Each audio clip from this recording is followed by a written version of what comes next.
Good morning, everyone. Today is the 9th of Sivan, Memorial Day. Okay, we're on page 80 in the Chayenu. And let's give a quick overview. In this chapter, Tanya establishes the difference between something from nothing, yesh meyesh, and something from nothing, yesh me'ayin. The former being a one-time act and the latter ongoing. On page 80 in the Chayenu, we're going to learn the entire Perek Beis, chapter 2 of Shar HaYichud Ve'emunah. In his opening chapter, the Alter Rebbe explained the divine life force, which brings all creatures into existence, must constantly be present within them in order to recreate on an ongoing basis. Were this life force to forsake any created beings, even for a moment, that thing would revert back to utter nothingness as before the creation of the universe. From the foregoing, the answer to this question. What's the question? That people have an error and make a mistake. Who are these people?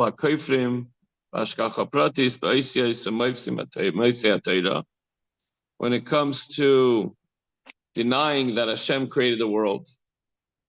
And not just that, they deny that there's divine providence in everything. And the signs and the miracles recorded in the Torah, they try to come up with reasons why this happened and why that happened. So why do they deny this when they readily admit that God created the world? It's because Shatayim Idimyainam HaKoizev, they err in their false analogy. Shemadami in Masi Hashem, Oisa Shemayim Va'aretz, Masi Enosh V'sak B'loisav. They compare the work of Hashem to the work of man. Hashem created heaven and earth, and they compare it to the work of man.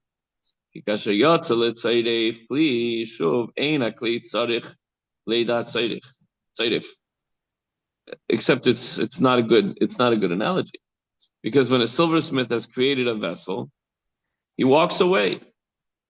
It's not dependent on the hands of the silversmith anymore. Even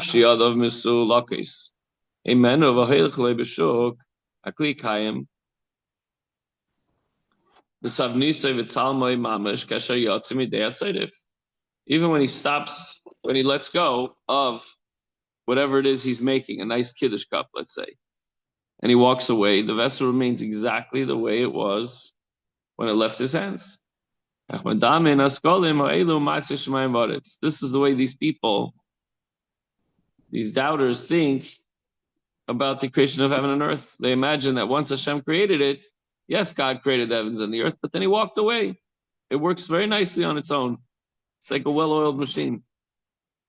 So they deny individual hashgacha pratis, divine providence, and the signs and miracles recorded in the Torah.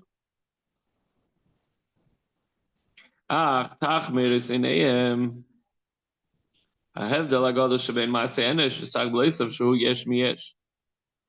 they don't realize and they don't see the great difference between the work of man, which consists of making one existence into another. What they're doing is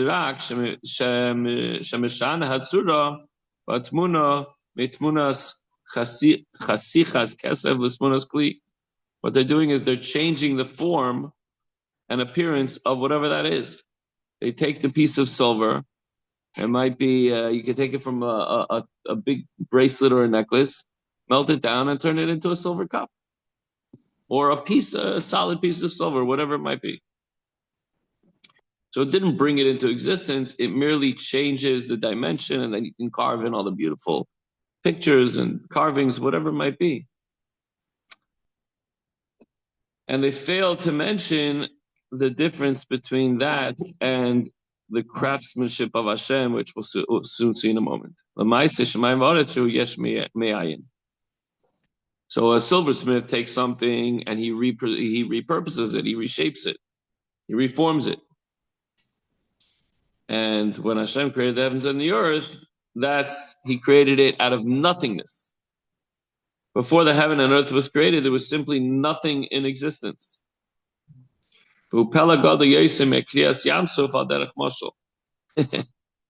This creation, something from nothing, even if it's a simple thing, a blade of grass, if it came from nothing before, it's more wondrous, for example, than the splitting of the sea. When you have the splitting of the sea, you're taking nature, you're suspending nature. But when you create something from nothing, how do you create something from nothing? We can't do that. Shahoilich Hashem es hayam beruach kadim aza kol halayla.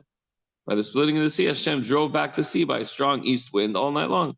Meaning the godly force, it was the godly force that split the sea and the miracle that it clothed itself in the wind. Vayiboko amayim, and the waters split. The nitzvu k'moed neid v'choyma. They were not just their flow, but the waters stood upright as a wall.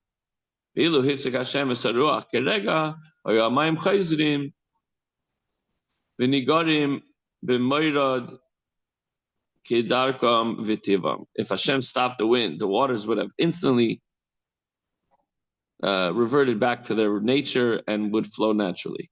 Like kamu v'chayma b'li safek, and undoubtedly they would not have stood up upright like a wall. Even though the nature of the water to flow downward is also a new creation. The way water flows, God created that concept, that whole the water itself and the way it works. A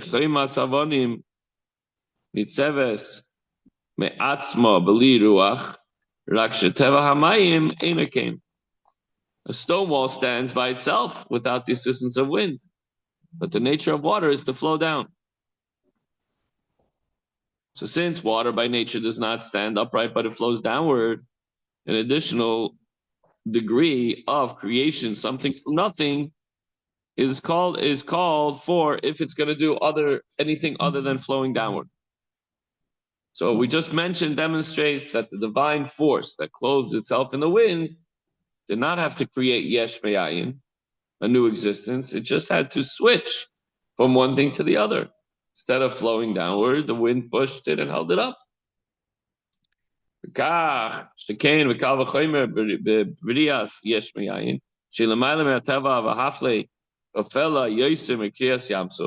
much more so when it comes to creation? Here, Hashem just changed the nature of one thing.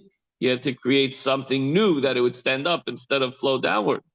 But when it came to creation, everything was created out of absolute nothingness. And there was a transcendent, which transcends nature and is far more miraculous than the splitting of the sea. If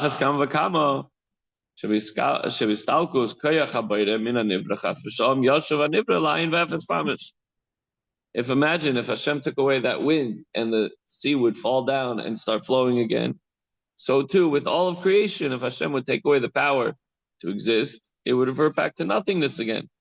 I like how the Alter Rebbe says Chas v'Shalom. Like, why would be Chas v'Shalom? That would be what God would want. It's ain't Chas v'Shalom, because now we have an opportunity to learn Torah and do mitzvahs. We wouldn't exist, so we wouldn't have that anymore. So obviously, the Eibusher has to constantly be giving it the strength and the power to stay in existence. And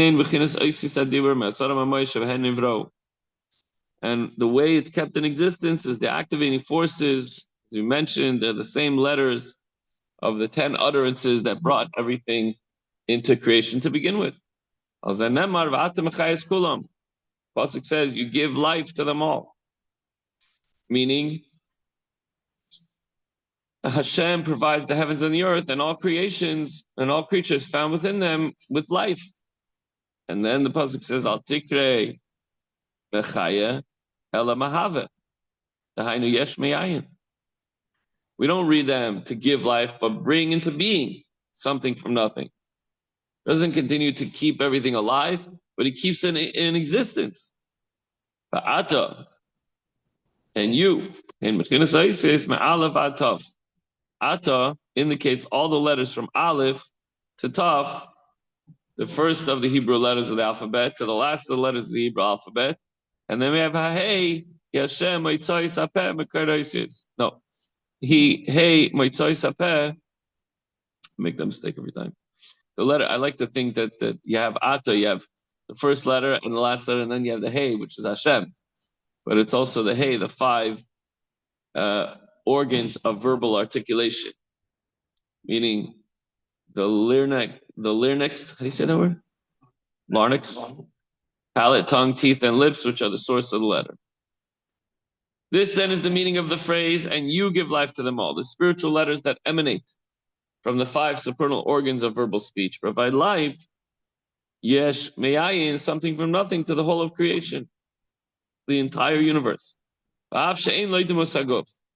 Although Hashem has no bodily likeness, we're not talking about literally tongues, lips, teeth, etc.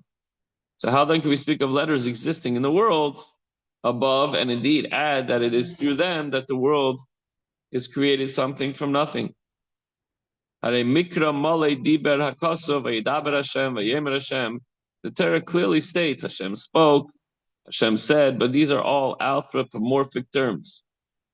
These are words in order for us to have a relationship with and be able to understand it.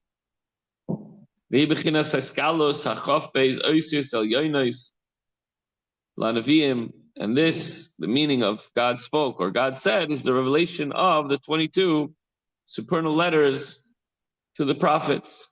These supernal letters are enclosed in the intellect and comprehension, which is to be found in their prophetic vision. They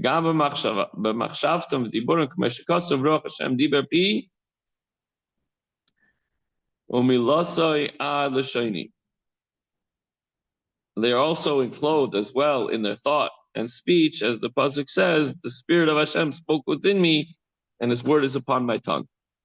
And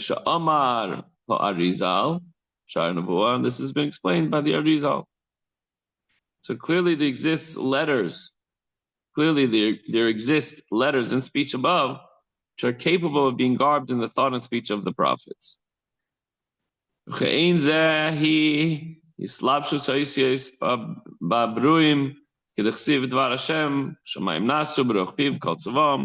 Similar to this investment of the letters in created things, similar to this is the investment of the letters in created things, as it says, by the word of Hashem, the heavens were made, and by the breath of His mouth, all their hosts.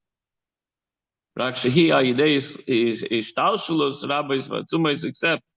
that the clothing of the letters in created beings comes about through numerous and powerful descents. Until the letters reach this world.